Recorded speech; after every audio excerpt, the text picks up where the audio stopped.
is there a spirit? Okay. All right. Well, just to begin, I'm going to introduce myself real quick. So, my name is Genesis. I am a sophomore here at Trinity. I am a journalism major, and yeah, I'll be conducting this interview. And you can go ahead and introduce yourself as well. I'm Taylor Smith. I was a 2009 graduate of Trinity. I received a BA in International Affairs, blue class. Great. I think I'm gold class right now. So, yeah. Um, okay, so let's begin. So the first question I want to ask you is when and where were you born and did you grow up there? I was born in Rumford, Maine, which is a small town in Western Maine. I grew up there. So I lived there until I was 18, and that's when I relocated to DC to attend Trinity. Do you live here now? No, I actually live in Connecticut now, and I work in Manhattan. So I commute a few days a week. Ah, okay. Did your parents or guardians work outside of the home?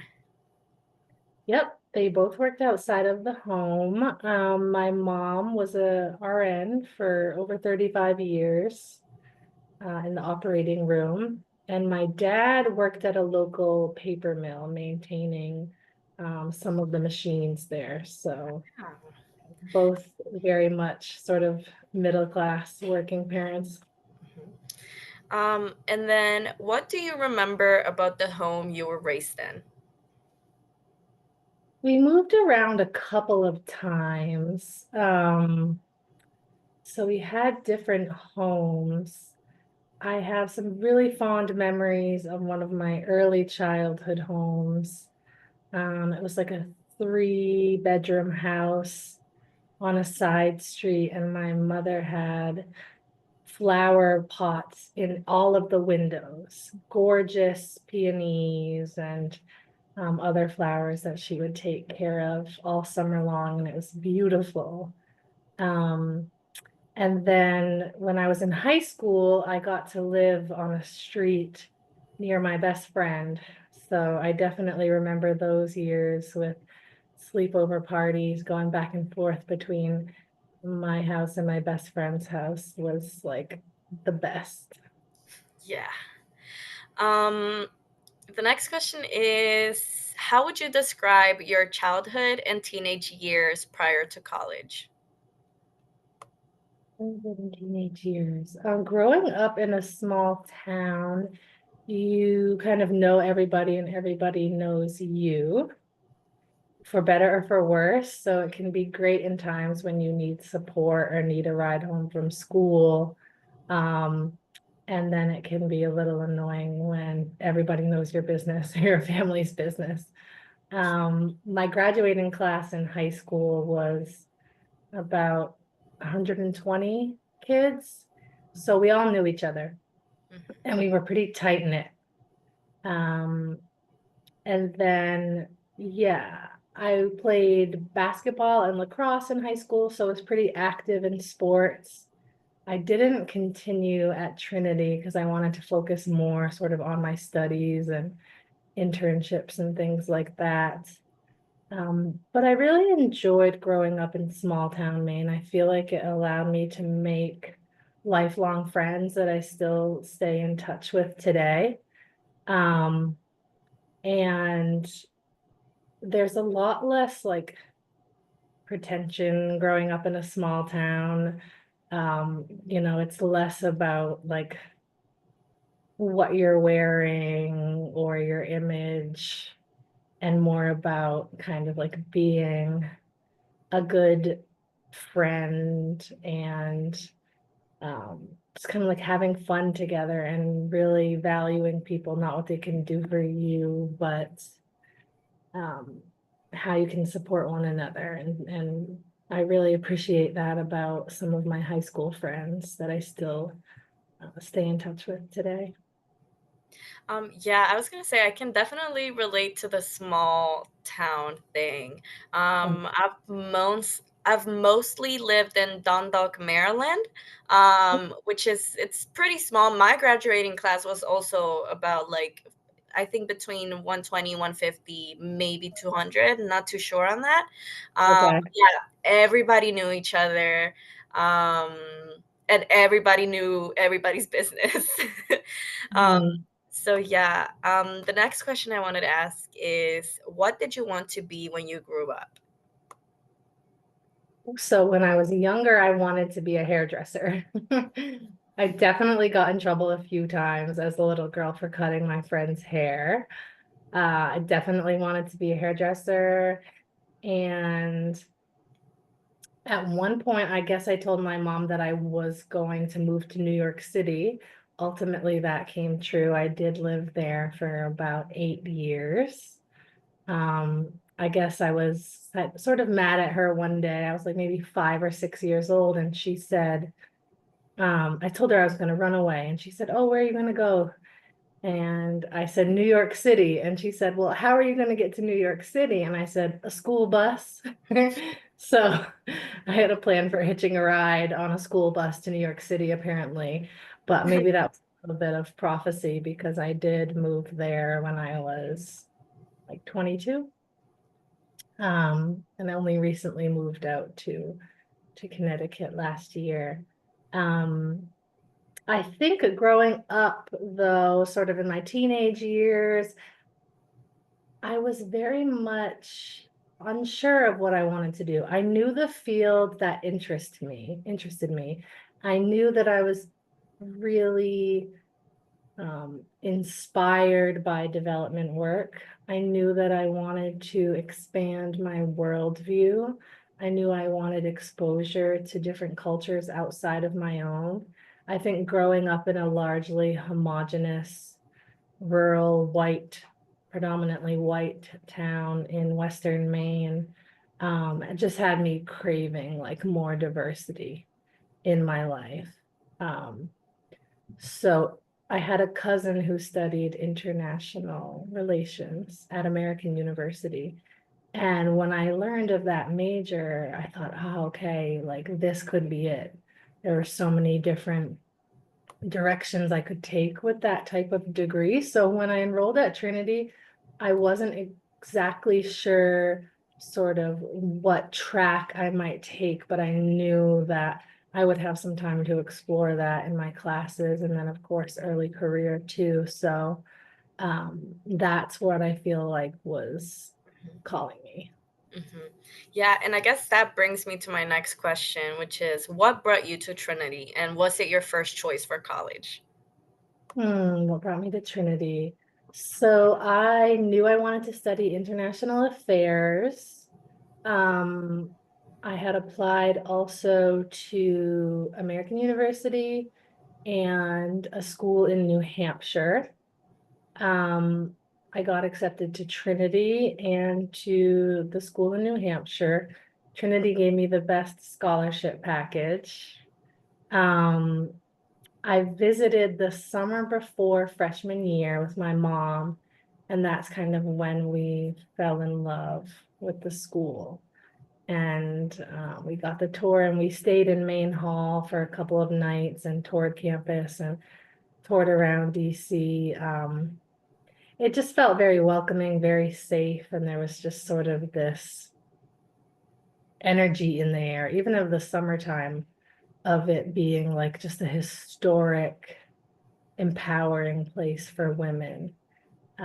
And that really got me excited. And so, yeah, yeah, I chose Trinity for sure, like before graduating high school and senior year, but really solidified it that summer just before um, the fall semester started. I think I knew my first choice would be whoever gave me the best scholarships, to be honest. And so grateful to Trinity for that because that opened a lot of doors for me. You know, I had a single mom and we were just sort of like figuring it out one semester at a time. And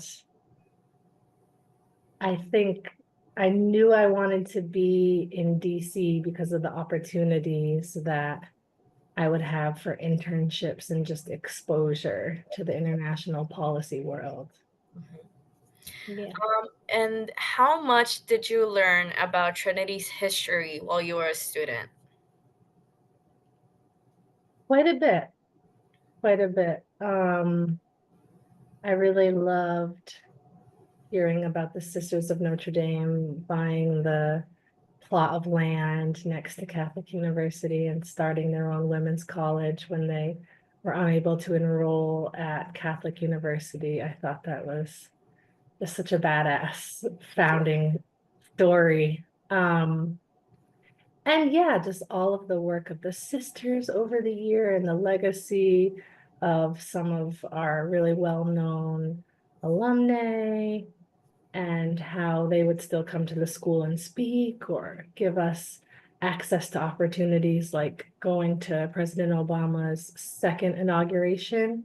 Nancy Pelosi gave some of the student leaders golden tickets to that inauguration, which was just like Um, incredible. We got to be there for a special moment in history. And so, yeah, they kept those ties really strong, I think, to the legacy of alums who came before us, which is nice because it makes you feel a part of something greater than yourself.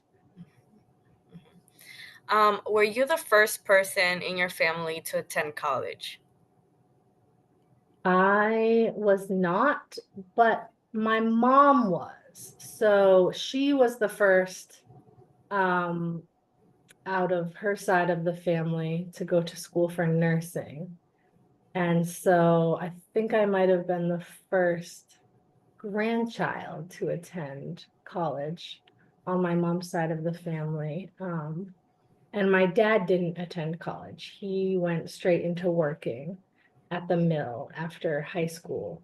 Um, so in a way, although I wasn't the first to go to college, I was definitely the first one to leave our hometown to attend college and to be so far away. I used to have long conversations with my mom, like, are you sure you don't want to do a couple years at a state school and then transfer? And I said, no, I want to do all 4 years down in DC. And so that was definitely a big adjustment to go from rural Maine to DC. But honestly, it was the best thing for me. That's great. How well did your high school experience prepare you for Trinity? I would say fairly well. I took a couple of AP classes in high school that challenged me. Um, I think in the areas where I excelled, like English, writing, reading, history, I was able to carry that into my courses at Trinity, French. Um, and then I definitely, for math, was not my strongest subject, but I had an amazing professor, Dr. Sheridan, who really, helped quell any fears about being enrolled in sort of college level math courses just to get all my prerequisites under my belt. Yeah, I would say I was fairly well prepared. I think the biggest thing for college when you're starting out is understanding how you have to be your own motivation. There's no family members or teachers who are going to push you to get your work done and your papers written and your reading completed. It's just you, yourself, and I. And so um, I think that was what I had to um, really hone in on when I first started out. And it doesn't hurt that you're paying a lot of money for college. So that's the motivator, right? Like, why am I going to put in this much money in my education if I'm not going to give it my all? And Yeah, that absolutely. definitely will light a fire under you. Yep. And how would you describe your experience at Trinity? Trinity was great. I made some lifelong friends at Trinity as well. I got involved in starting a student club, Students for Environmental Responsibility, we were called.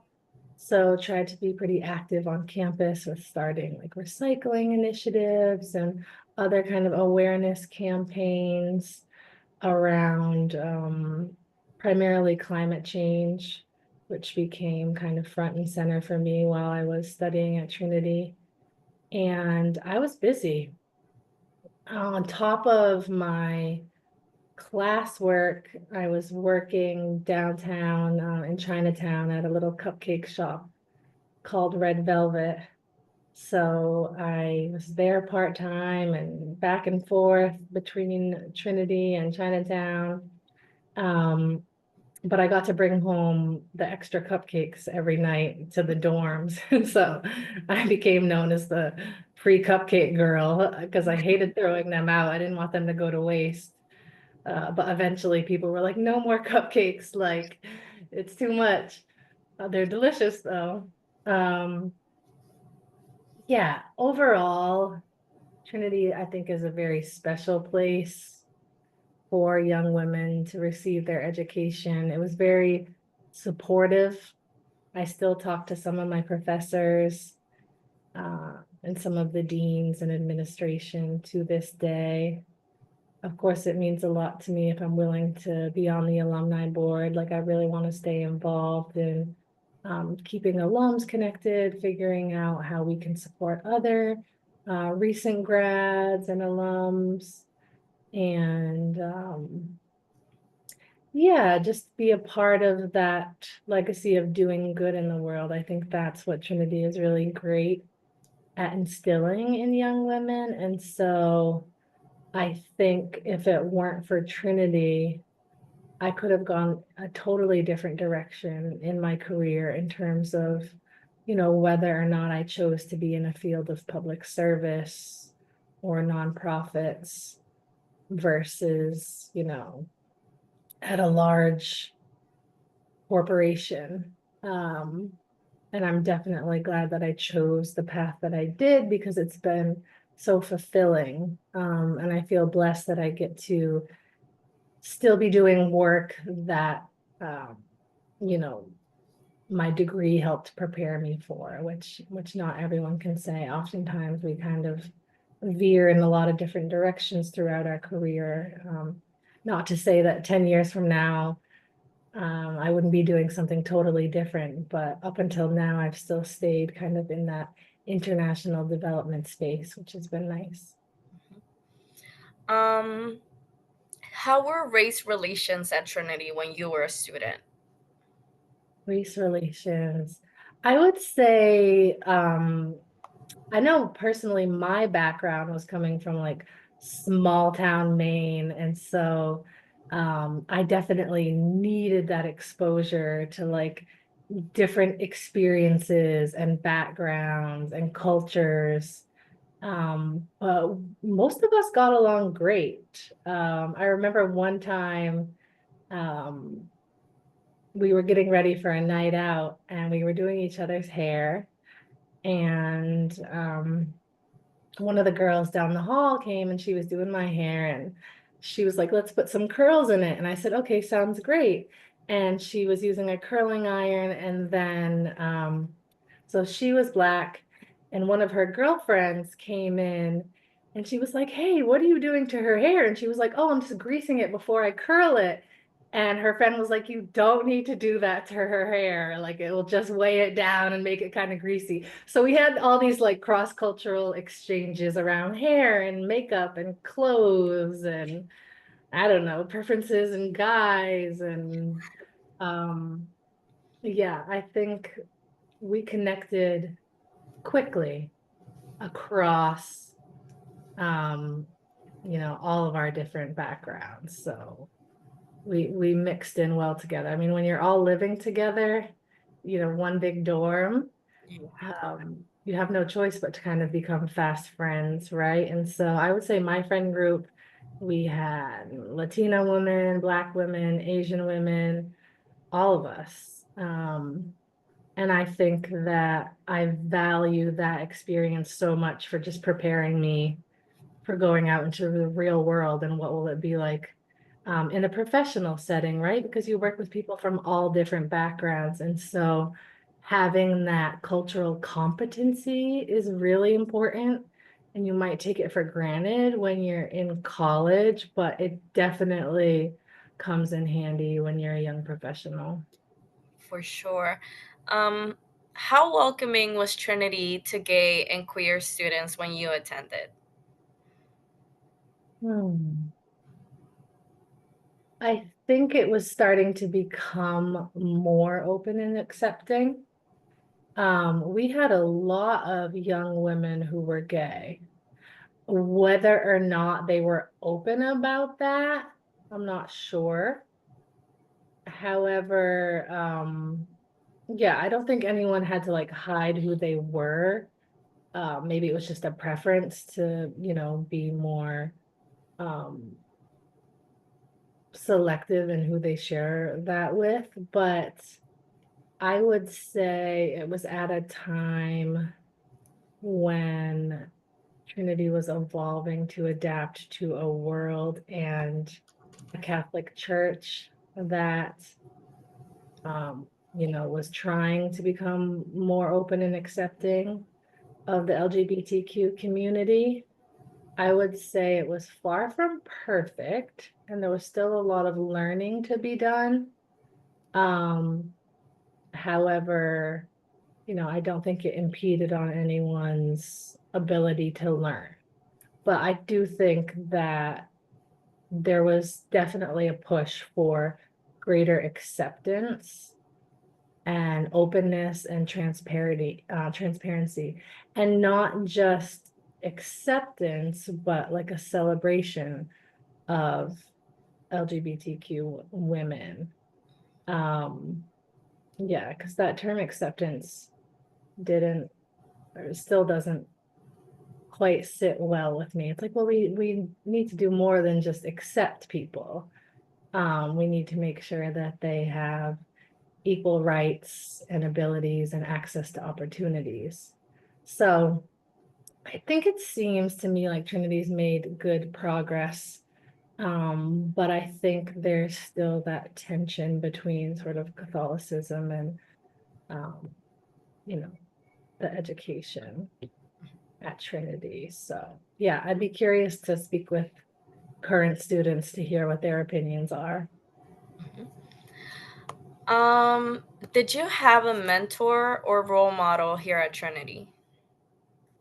Mentor or a role model? Um, I'm really trying to think. I would say I had some amazing professors who gave good guidance. I wouldn't say I had one single mentor, although I probably could have benefited from that. Absolutely. Um, yeah, I would say it was some of my INAF professors that really would mentor me about, what I should hone in on if I want to go into international development, sustainable development after school, after graduating. But yeah, no one's immediately jumping out in my mind for a mentor. Mhm. Can you tell me about one or two historical moments that occurred while you were at Trinity that moved you emotionally? Definitely Obama's second inauguration and that golden ticket that Nancy Pelosi gave us was incredible. I remember it was freezing cold day in January, but we were out there and it might not have been as powerful as his first inauguration, but was still totally, totally incredible to be there with other students. And just like those were, when I think back on it now, it's like, oh, those were the good years. Looking at where we are politically today, Yeah, it's like, just absolutely. back to, 2008. That would be great. Yes. That was a big one. Other historical moments. We also got tickets to the unveiling of the Martin Luther King Memorial. So we were there when that statue was unveiled. And that was another incredible time to be in DC. And I think we heard Obama speak on that day as well, which was really special. Another moment that sticks out to me, I know this is 3 instead of 2, but my first kind of protest, I attended the Keystone Pipeline protest. And that was one of the first times I was getting involved in environmental activism, indigenous rights, understanding the implications of building pipelines and displacing communities and impacting water sources, land rights, how powerful these oil companies really were. And, that fight lasted for many, many, many years. We just saw the court ruling against Greenpeace, which now owes like hundreds of millions of dollars to that oil company.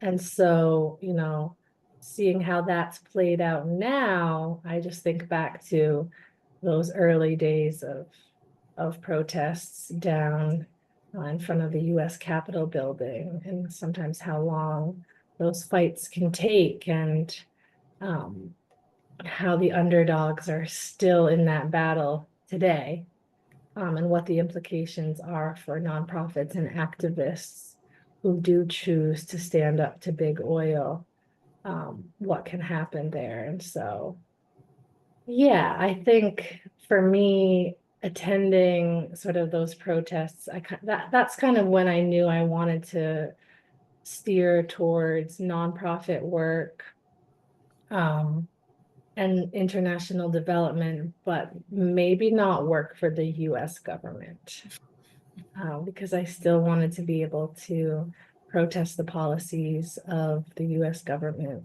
should it come down to that. Yeah, and I guess that also ties into my next question, which is how did these moments impact your life and your career? Yeah, so big one on career choice there, in terms of going the government route or more international NGOs. Became really interested in the United Nations and the work of the UN. And so my first internship in graduate school was at the UN headquarters in Manhattan. And so I felt really excited to be working there. That internship turned into a consultancy position that lasted about 3.5 years. And I feel like that's really what sort of opened my eyes to the international diplomacy process. And I want to make sure I tie back to your question, which was, how did those experiences impact my Your life and career. Yeah. Knowing that I had to feel good about the work that I was doing in the world, and kind of doing whatever it would take to get my foot in the door at some of these institutions where I could be doing that, and taking the opportunities as they come. I wouldn't have been able to take that internship opportunity at the UN if it weren't for another scholarship, for summer internships that I received through grad school, and just have a lot of gratitude for those scholarships that absolutely opened doors for me that otherwise would have been closed. And so, yeah, I think also what Trinity instilled in me was how to be scrappy and how to find ways to figure it out. And really empowering me to believe that all things are possible for me. And knowing I have a support system when it gets tough, professors and, um, other former students who are there to support me and help navigate the kind of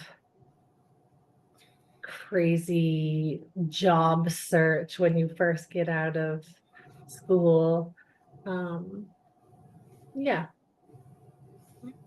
Okay, and my next question is, what did you do after receiving your undergraduate degree from Trinity? I attended Vermont Law School. I did an accelerated master's degree in environmental law and policy. I also worked at a research institute called the Institute for Energy and the Environment, which really opened my eyes to energy poverty throughout the world. At that time, there were still about 2 billion people in the world that lacked reliable access to electricity. They were mostly dependent on charcoal and cooking over open fire for both cooking as well as heating. And so that's where I kind of honed in more on this issue of needing to provide energy, reliable electricity to 2 billion more people on this planet, while also combating climate change. And so how do we do that sustainably with access to clean and renewable energy to help these countries sort of leapfrog fossil fuels and gain access to a sustainable electricity? So did a lot of research on access to electricity in sub-Saharan Africa and what would it take to achieve that at the policy level and local level, municipality level.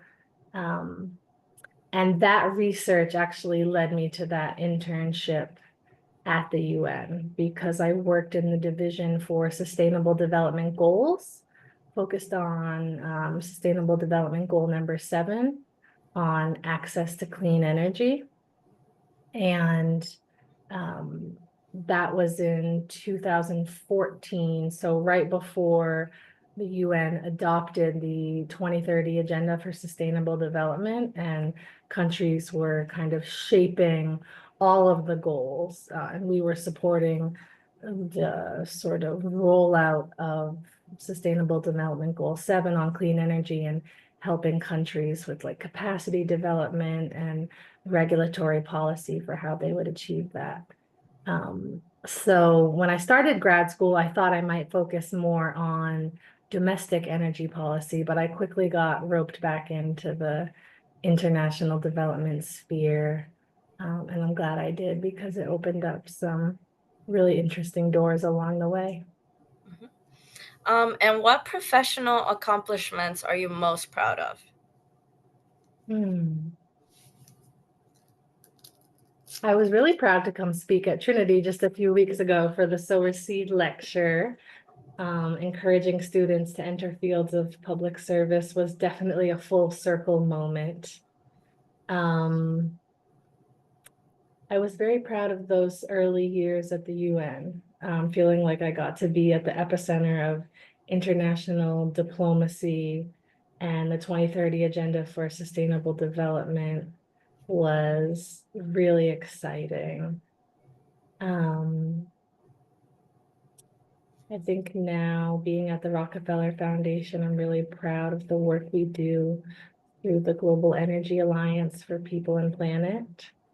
We partner with the World Bank and the African Development Bank on Mission 300, which is a goal to electrify 300 million Africans with sustainable electricity by 2030. So we've got 5 years to go. And so working with utilities and electricity companies and local government and federal government and development banks to partner on these projects is, really incredible to see those partnerships form and to see the money start flowing to those projects makes me really proud. And I hope that someday we can look back and see, all of these solar mini grids that we've been a part of installing and how people have access to clean electricity so they can power schools and local health clinics and Wi-Fi so students can study at night and, um, clean cooking so that women don't have to breathe in particulate matter from cooking on charcoal cook stoves or over open fire, and sort of all of the many co-benefits that come from that access to clean electricity. I really hope that someday we can look back and say we played a small part in making that happen. That's great. What personal accomplishments are you most proud of? Personal accomplishments. I think I'm very proud to be involved in my local community. Um, I am a part of the CT Undoing Racism community group, as well as a local social justice team through my Unitarian Universalist congregation here in Stamford, Connecticut. And I'm trying to become more involved in local mutual aid efforts and kind of um, focusing in there how to be grounded in community and what that looks like. Because I work on such a international scale, I like to bring it back to local grassroots in my own personal life. So that can look like a lot of different things: volunteering. I recently joined Big Brothers Big Sisters, so I'm going to become a big sis.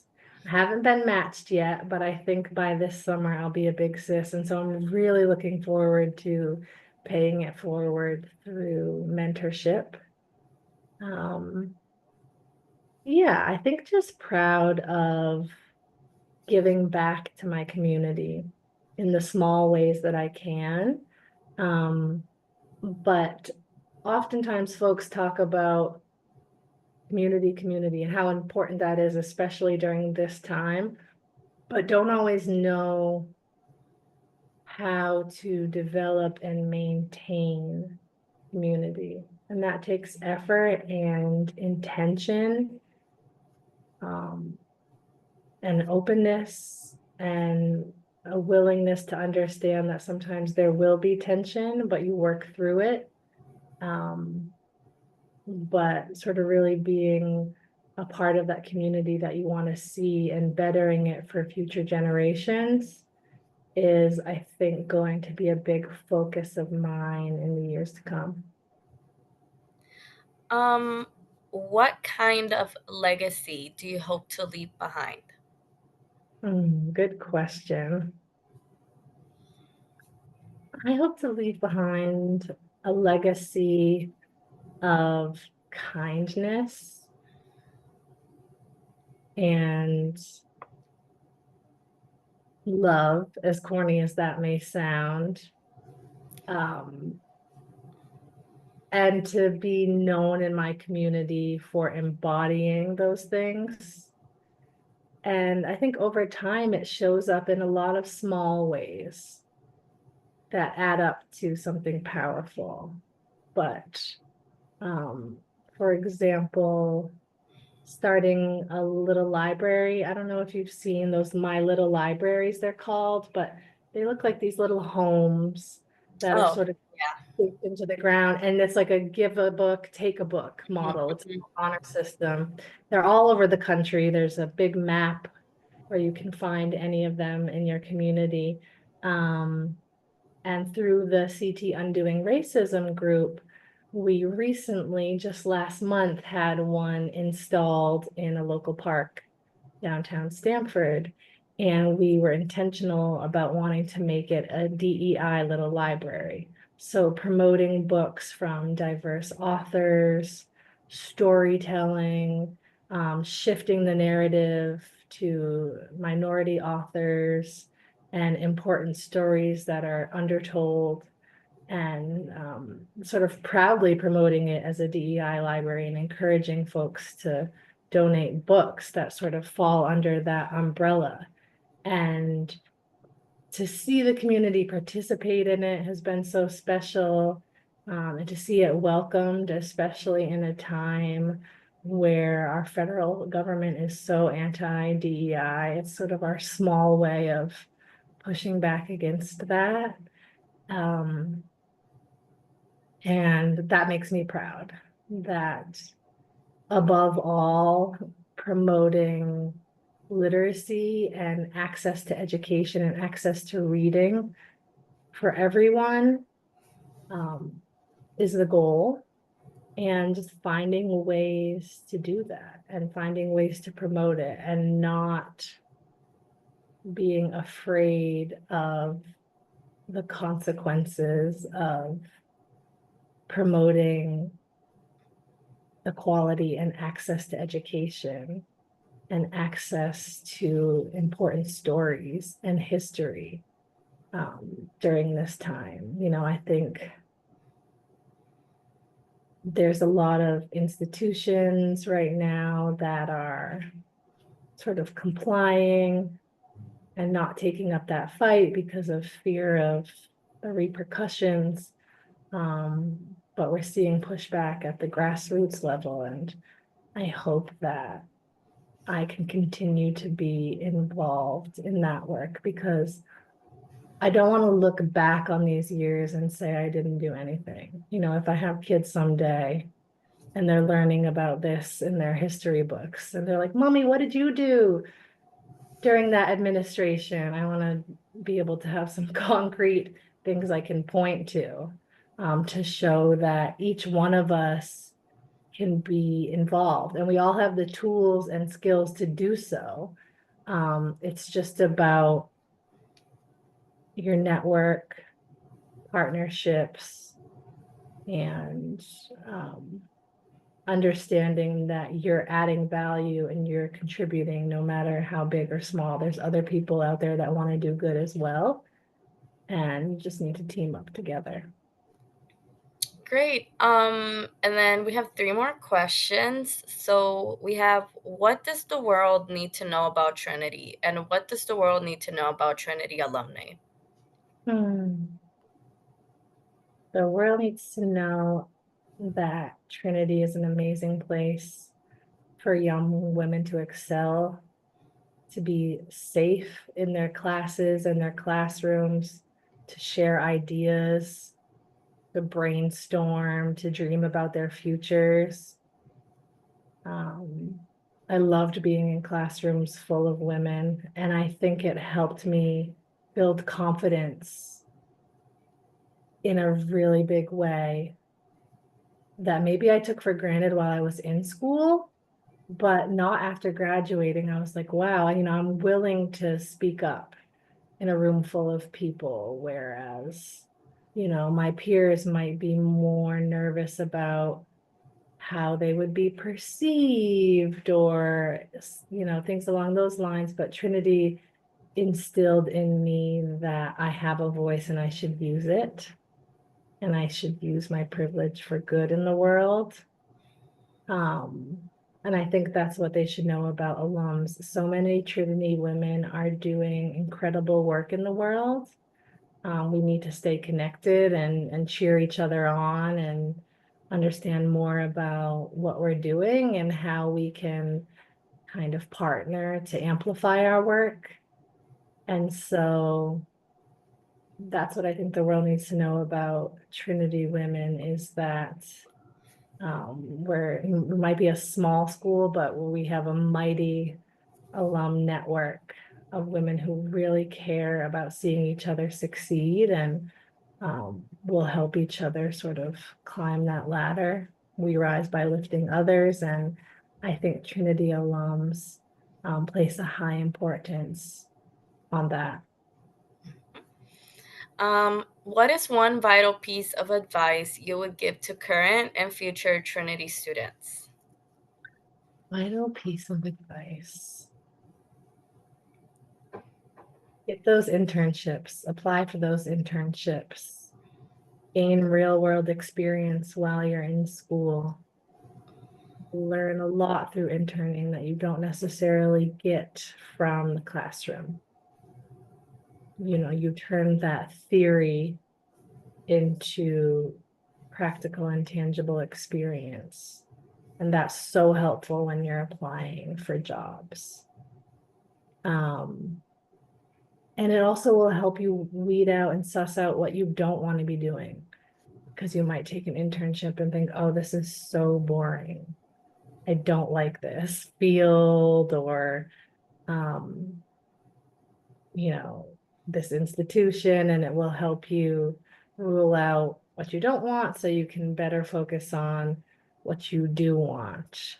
So definitely start early with looking and applying for those internships. I think they make a big difference. And stay connected with your classmates after graduation.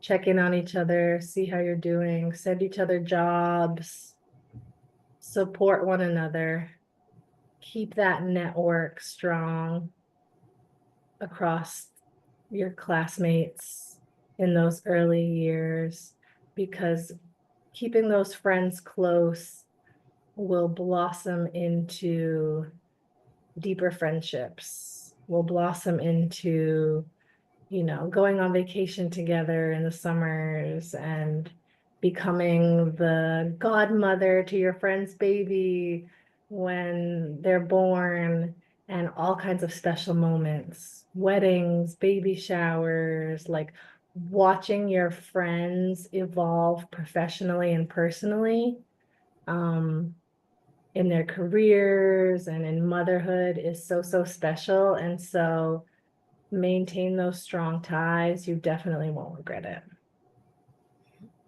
And the final question is, what do you hope current and future Trinity students will do going forward to preserve the university's legacy? Preserve the legacy. I think it's really powerful what you're doing now with these interviews to share the experiences of alums, both while they were in school and after graduating. Talking about Trinity. I still talk about Trinity a lot across my professional networks and being a proud alum of a women's college. There's not very many of us out there.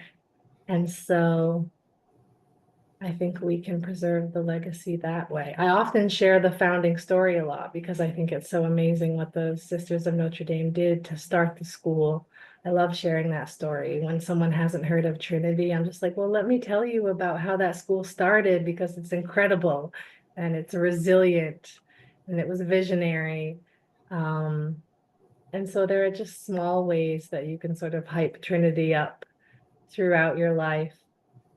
And going back and visiting the school for the reunions, for Sower Seed lecture, for luncheons and things like that, and staying up to date with how Trinity is evolving and how the different schools are evolving and what direction they're hoping to go and how we as alums can support that.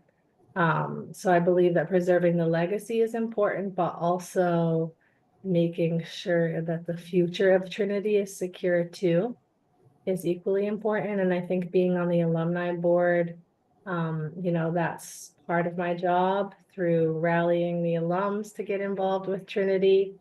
And so hopefully continuing to play that small part in seeing Trinity continue to flourish. Well, that was amazing. I think I'm gonna stop the recording right here.